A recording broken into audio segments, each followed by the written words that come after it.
പ്രിയ ദേശനിവാസികളെ, നമ്മൾ കേട്ട പോലെ ആ ക്രൂസിൽ നമ്മുടെ ദൈവത്തിന് നമ്മളുള്ള സ്നേഹം പ്രദർശിപ്പിച്ചിരിക്കുകയാണ്. ആ നമ്മുടെ നല്ല നാഥൻ തൻ്റെ ശരീരം നമുക്ക് വേണ്ടി തകർക്കപ്പെട്ട ആ ക്രൂസിലെ യാഗം യഥാർത്ഥമായിട്ടും ഇത്രമാത്രം നമ്മളെ ദൈവത്തിന് എങ്ങനെ സ്നേഹിപ്പാൻ കഴിയും? പ്രിയപ്പെട്ട, ഗോഡ് ഈസ് ലവ് എന്ന് പറയുമ്പോൾ നമ്മളൊക്കെയും ദൈവത്തിന്റെ ശത്രുക്കളായിട്ട് ജനിച്ചവരല്ലയോ? നമ്മളൊക്കെയും പാപികൾ എന്ന് പറഞ്ഞാൽ ദൈവത്തിന്റെ ശത്രുക്കളല്ലയോ? നാം പാപികളായിരിക്കുമ്പോൾ തന്നെ ദൈവം തന്റെ പുത്രനായിരിക്കുന്ന ക്രിസ്തുവിനെ ക്രൂസിൽ തറച്ചത് വഴി അവിടത്തേക്ക് നമ്മളോടുള്ള സ്നേഹം വെളിപ്പെടുത്തി തന്നിരിക്കുന്നു, പ്രദർശിപ്പിച്ചിരിക്കുകയാണ്. അപ്പോൾ ആ ക്രൂസിൽ ദൈവം നമുക്ക് പ്രദർശിപ്പിച്ചിരിക്കുന്ന ഈ അഗാധമായിരിക്കുന്ന സ്നേഹം ഒരുപക്ഷെ ക്രിസ്തീയ മതവിശ്വാസികളായിരിക്കുന്ന നിങ്ങളുടെ നടുവിൽ നിന്ന് വീണ്ടും പ്രസംഗിക്കുമ്പോഴേ എന്നിട്ട് നമുക്കതങ്ങോട്ട് ഗ്രഹിപ്പാൻ കഴിയുന്നില്ലല്ലോ, എന്നിട്ട് നമുക്കതങ്ങോട്ട് ഉൾക്കൊള്ളാൻ കഴിയുന്നില്ലല്ലോ. പാപിയായിരിക്കുന്ന നമുക്ക് വേണ്ടി ദൈവം തന്റെ പുത്രനെ തന്നെ, ഏകജാതനായവനെ തന്നെ യാഗം കഴിച്ചു എന്ന് കേൾക്കുമ്പോൾ പ്രിയപ്പെട്ട, നമ്മൾ ഓർമ്മ വെച്ച നാൾ മുതൽ ഇത് കേൾക്കുന്നുണ്ട്, അതിനെപ്പറ്റി നമ്മൾ എന്താണ് പഠിക്കുന്നുണ്ട്, എന്നിട്ടും ആ സ്നേഹം നമ്മുടെ ഹൃദയത്തിലേക്ക് അങ്ങോട്ട് പതിക്കുന്നില്ലല്ലോ. ഇത് ദൈവത്തിനും നിങ്ങളെ പറ്റിയുള്ള അഗാധമായിരിക്കുന്ന ഒരു വേദനയാണ്. എന്താണ്? എന്റെ പുത്രനെ ഇങ്ങനെ ഞാൻ ക്രൂസിൽ തകർത്തിട്ടും, അല്ലെങ്കിൽ യേശുക്രിസ്തു മരിക്കുന്നതിനും 700 വർഷങ്ങൾക്ക് മുമ്പ് എന്റെ പ്രവാചകനായിരിക്കുന്ന യെശയ്യാവ് മുഖാന്തരം ഞാൻ ജനത്തോട് വിളിച്ചു പറഞ്ഞു, അവനെ തകർത്ത് കളയുവാൻ യഹോവയ്ക്ക് ഇഷ്ടം തോന്നി, പ്രസാദം തോന്നി. ആരെ? തന്റെ ഏകജാതനായ പുത്രനായിരിക്കുന്ന ക്രിസ്തുവിനെ തന്നെ നമുക്ക് പകരക്കാരനായിട്ട് കാൽവറി ക്രൂശിൽ അവന്റെ ശരീരം തകർത്ത് കളയുവാൻ ദൈവത്തിന് പാപിയായിരിക്കുന്ന നമ്മളോട് ഓരോരുത്തരോടും ഇഷ്ടം തോന്നിയെന്ന, അതായത് പുത്രനെ തകർക്കുവാൻ ഇഷ്ടം തോന്നി എന്ന് പറഞ്ഞതിന്റെ അർത്ഥം പുത്രനെ തകർക്കുവാൻ നമ്മൾ ഓരോരുത്തരോടും ഇഷ്ടം തോന്നിയെന്ന്. അതായത് നമ്മൾ തകർന്നു പോകാതിരിക്കേണ്ടതിന് ദൈവം തന്റെ പുത്രനായിരിക്കുന്ന ക്രിസ്തുവിനെ തകർത്ത് കളഞ്ഞു എന്ന് പറയുമ്പോൾ അത് എത്രമാത്രം അഗാധമായിരിക്കുന്ന ഒരു സ്നേഹമാണ്. ഇപ്പോഴും നമുക്കത് ഉൾക്കൊള്ളുവാൻ കഴിയുന്നില്ല. ആകയാൽ പ്രിയപ്പെട്ടവരെ, ആ ക്രൂസിലേക്കൊന്ന് നോക്കുകയും അവന്റെ ശരീരമാസകലം ഓരോ വട്ടവും ചാട്ടവാറുകൊണ്ട് അടിയേറ്റ് തകർക്കപ്പെടുമ്പോഴും അവൻ നിന്നാപാത്രമായിട്ട് തീരുമ്പോഴും ആ പിതാവായ ദൈവം എത്രമാത്രം വേദനിച്ചു. ആ വേദനിച്ച എന്താണ്? തന്റെ പുത്രൻ തകർക്കപ്പെടുകയാണ്. പക്ഷെ നമ്മളെ രക്ഷിക്കുവാന് മറ്റൊരു നിർവാഹമില്ല. എന്ന് വെച്ചാൽ ദൈവം നിസ്സഹായാവസ്ഥയിലാണെന്നല്ല, ദൈവം നീതിമാനായതുകൊണ്ടാണ് ക്രിസ്തുവിനെ ക്രൂശിക്കേണ്ടി വന്നത്. എന്താണ് ദൈവത്തിന്റെ നീതി? പ്രിയപ്പെട്ടവരെ, പാപത്തിന്റെ ശമ്പളം മരണമാണ് എന്നുള്ളതാണ് ദൈവത്തിന്റെ നീതി. അപ്പോൾ ദൈവം നീതിമാനായതുകൊണ്ട് തന്റെ നിയമപുസ്തകം മാറ്റി എഴുതത്തില്ല. തന്റെ പുത്രൻ മരിക്കേണ്ടി വന്നു എങ്കിലും ആ നിയമത്തിന് അവൻ മാറ്റം വരുന്നില്ല. അതാണ് നീതിമാന്റെ ലക്ഷണം. അവനെന്താണ്? അവന്റെ വാക്കുകൾക്ക് മാറ്റം വരുത്തുകയില്ല. ദൈവം തന്റെ നിയമത്തിന് മാറ്റം വരുത്തുമ്പോൾ ദൈവം നീതി കെട്ടവനായിട്ട് തീരും. എന്നാൽ അവൻ എന്താണ്? നീതിമാനായതുകൊണ്ടും പാപത്തിന്റെ ശമ്പളം മരണമാണെന്നുള്ള അവന്റെ ന്യായപ്രമാണത്തിൽ അവൻ മാറ്റം വരുത്തുവാൻ തയ്യാറാകാത്തത് കൊണ്ടും പാപത്തിന്റെ ശമ്പളം മരണമാണെന്നുള്ള തന്റെ നിയമപുസ്തകത്തിന് മുമ്പിൽ പാപം ചെയ്ത എല്ലാവരും മരിക്കേണ്ടത് ആവശ്യമായിരിക്കാൽ, എന്നാൽ ദൈവത്തിന് നമ്മളുള്ള സ്നേഹം എന്താണ്? നീ പാപിയാണെങ്കിലും നീ മരിക്കണ്ട, നീ പാപിയാണെങ്കിലും നീ എന്താണ്? നരകവിധിയിലേക്ക് പോകണ്ട. ഇതാ എന്റെ പുത്രന്റെ മേല് നിന്റെ പാപം ഞാൻ ചുമത്തുകയാണ്. എന്റെ പുത്രന്റെ മേൽ നിന്റെ പാപം ചുമത്തിയിട്ട് നിന്റെ പാപത്തിന്റെ ശിക്ഷ ഞാൻ അവന് കൊടുത്തോളാം. പ്രിയപ്പെട്ട, ഇതാണ് ദൈവത്തിന്റെ സ്നേഹം. എത്രയധികം വിവരിച്ചാലും തീരുകയില്ലല്ലോ. കണ്ടോ, അവനൊരു മനുഷ്യനായിട്ട് ഇറങ്ങി വരേണ്ടി വന്നു. പുത്രൻ നമ്മളെ എങ്ങനെയാണ് സ്നേഹിച്ചത്? യേശുക്രിസ്തു ലോകം ഉണ്ടാകുന്നതിന് മുമ്പേ പുത്രന്റെ മടിത്തട്ടിൽ ഇരുന്നവനല്ലയോ? കോടാനുകോടി വർഷം എന്ന് പറഞ്ഞാൽ അത് തെറ്റാണ്. കാരണം എന്താണ്? സൂര്യൻ ഉണ്ടായതിനു ശേഷമാണ് കാലം ഉണ്ടായത്. സൂര്യനെ ദൈവം സൃഷ്ടിച്ചതിന് ശേഷമാണ് കാലവും സമയവും നിശ്ചയിക്കപ്പെട്ടത്. കാരണം സൂര്യനെയും ആകാശഗോളങ്ങളെയും ദൈവം സൃഷ്ടിക്കുമ്പോൾ അത് കാലങ്ങളെയും സമയങ്ങളെയും തിരിച്ചറിയുവാനായിട്ട് ആകാശവിധാനത്തിൽ നിർത്തിയെന്നാണ് നമ്മൾ വായിക്കുന്നത്. അപ്പോൾ സൂര്യൻ ഉണ്ടാകുന്നതിന് മുമ്പ് കാലമില്ലായിരുന്നു. ആ കാലമില്ലാതിരുന്ന കാലത്തും പുത്രനും പിതാവും ഒന്നിച്ചായിരുന്നു. എന്ന് വെച്ചാൽ അനാദി കാലം എന്ന് പറയും. അതിന് പ്രിയപ്പെട്ട ഒരു ആരംഭമില്ലല്ലോ. അതായത് സൂര്യൻ ഉള്ളപ്പോഴാണല്ലോ ആരംഭവും അവസാനവും ഉള്ളത്. എന്നാൽ നോക്കുവിന് ആ പിതാവിന്റെ മടിത്തട്ടിലിരുന്ന പുത്രന് സ്വർഗത്തിലെ കോടാനുകോടി ദൂതന്മാരുടെ ആരാധന വാങ്ങിയിരുന്നവന് അവനൊരു മനുഷ്യനായിട്ട് സ്വർഗം വേണ്ട എന്ന് വെച്ച് ലോകത്തിലേക്ക് ഇറങ്ങി വന്നു.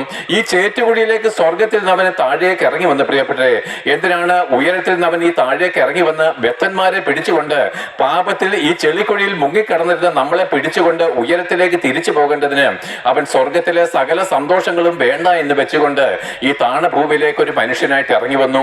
അപ്പോൾ നോക്കിയേ, പുത്രനായിരിക്കുന്ന ക്രിസ്തു നമ്മളെ എങ്ങനെയാ സ്നേഹിച്ചത്? സ്വർഗം വേണ്ട എന്ന് കരുതി സ്വർഗത്തിലെ സന്തോഷം തള്ളിക്കളഞ്ഞുകൊണ്ടാണ് നമ്മളെ ഓരോരുത്തരെയും അവൻ സ്നേഹിച്ചത്. എന്നാൽ പിതാവായ ദൈവം നമ്മളെ സ്നേഹിച്ചത് എങ്ങനെയാണ്? തന്റെ ഏകജാതനായ പുത്രനേക്കാൾ ഉപരി പാപിയായിരിക്കും നമ്മളെ അവൻ സ്നേഹിച്ചു.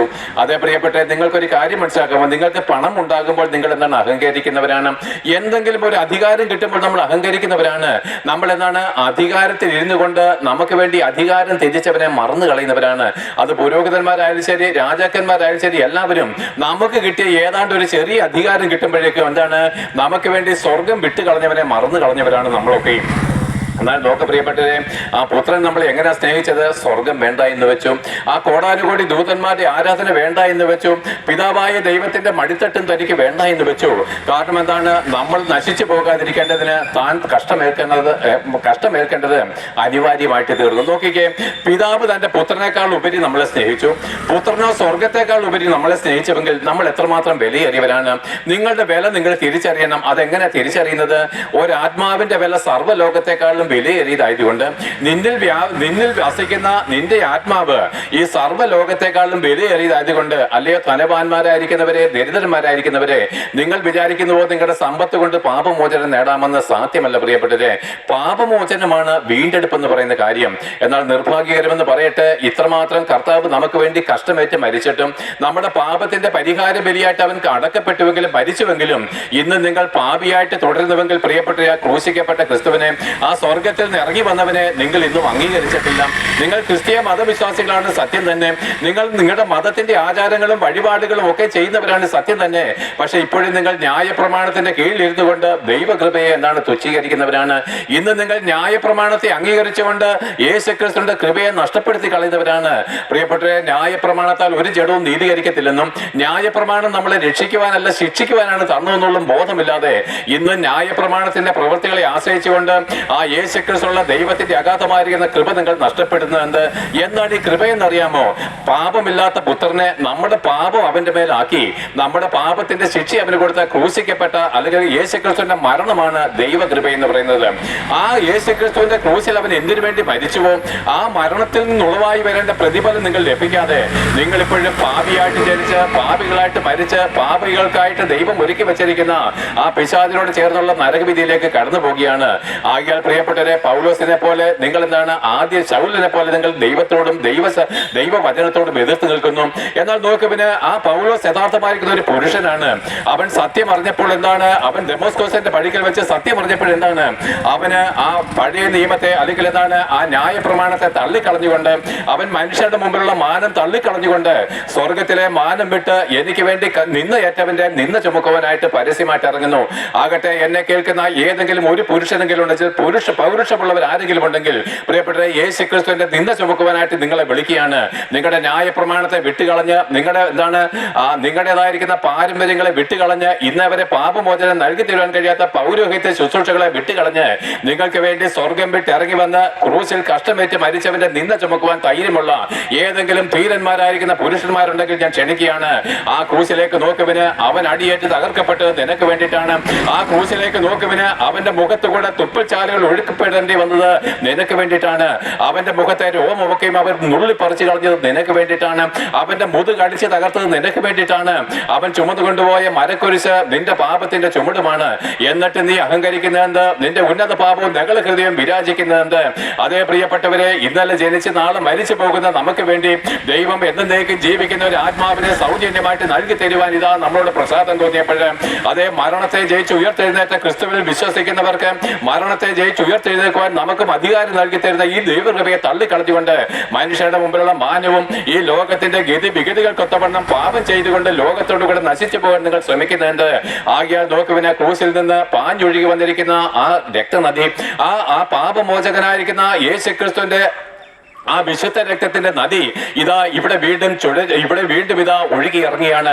ആർക്കെങ്കിലും പാപമോചനമുണ്ടെങ്കിൽ വരുവിന് ആ രക്തത്തിൽ കുളിച്ചുകൊള്ളുവിന്, ആ കുഞ്ഞാടിന്റെ രക്തത്തിൽ കുളിച്ച് നിങ്ങളുടെ അങ്കി വെളുപ്പിച്ചു കൊള്ളുവിന്. പാപികൾ എന്നുള്ള പദവിക്ക് ഇന്ന് തന്നെ മാറ്റം വരുത്തിക്കൊള്ളുവിന്. ജനിച്ച നാൾ മുതൽ ഇന്ന് വരെ നിങ്ങൾ ചെയ്ത ഒരാരാധനയ്ക്കും ഇന്ന് വരെ നിങ്ങൾ ചെയ്ത ഒരു മതഭക്തിക്കും പാരമ്പര്യത്തിനും പൗരോഹിത്യ ശുശ്രൂഷയ്ക്കും പ്രിയപ്പെട്ടവരെ പാപികൾ എന്നുള്ളൊരു പദവിക്ക് മാറ്റം വരുത്തുവാൻ കഴിഞ്ഞിട്ടില്ലെങ്കിൽ ഇതാ പൗലോസിനെ പോലെ മാനസാന്തരപ്പെട്ടുകൊള്ളുവിന്. മാനസാന്തരപ്പെട്ട് ക്രിസ്തുവിലേക്ക് തിരിഞ്ഞ് സ്നാനമേറ്റ് അവന്റെ ആത്മാവിനെ പ്രാപിച്ച് നിങ്ങൾ വിശുദ്ധന്മാരായിട്ട് തീർന്നുകൊള്ളുവിന്. പ്രിയപ്പെട്ടവരെ, നിങ്ങൾ എന്താണ് ചെയ്യേണ്ടത്? ഒന്നാമത് നിങ്ങൾ മാനസാന്തരപ്പെടണം. അതായത് ഇന്നേ വരെ നിങ്ങളുടെ ബുദ്ധിയെ തുറത്തുകൊള്ളുവിന്. ഇന്നേ വരെ നിങ്ങൾക്ക് പാപമോചനം ലഭിച്ചുവോ? ഇല്ല.